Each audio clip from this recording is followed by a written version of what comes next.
Leonardo da ভিঞ্চির এই helicopter তার মৃত্যুর 500 বছর পর অবশেষে আকাশে উড়তে সক্ষম হয়েছে। আজ থেকে প্রায় 500 বছর আগে তিনি এমন এক উড়ন্ত যন্ত্রের নকশা এঁকেছিলেন যাকে বলা হয় স্ক্রু হেলিকপ্টার বা এরিয়াল স্ক্রু। কিন্তু দা ভিঞ্চির মৃত্যুর পর দীর্ঘ সময় ধরে বিজ্ঞানীদের মধ্যে মতভেদ ছিল।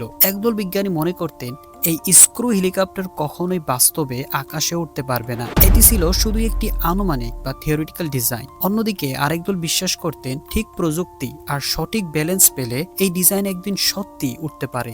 2019 সালে ইউনিভার্সিটি অফ মেরিল্যান্ডের একদল বিজ্ঞানী ও ইঞ্জিনিয়ার এই ধারণাকে বাস্তবে পরীক্ষা করার সিদ্ধান্ত নেন। তারা দা ভিঞ্চির মূল স্ক্রু ডিজাইনকে আধুনিক প্রযুক্তির সাথে মিলিয়ে নতুনভাবে ব্যবহার করেন। একটি বড় প্রপেলারের বদলে তারা ব্যবহার করেন 4টি আলাদা প্রপেলার, যেগুলো একসাথে ঘুরে একটি অসাধারণ ব্যালেন্স তৈরি করে। এই 4টি প্রপেলার মিলেই তৈরি হয় একটি স্থিতিশীল সিস্টেম, যার ফলাফল ছিল অবিশ্বাস্য। দা ভিঞ্চির সেই 500 বছর পুরনো থিওরি ব্যবহার করেই তারা তৈরি করেন একটি আধুনিক ড্রোন, এবং হ্যাঁ, সেই ড্রোন সত্যি আকাশে উঠতে সক্ষম হয়।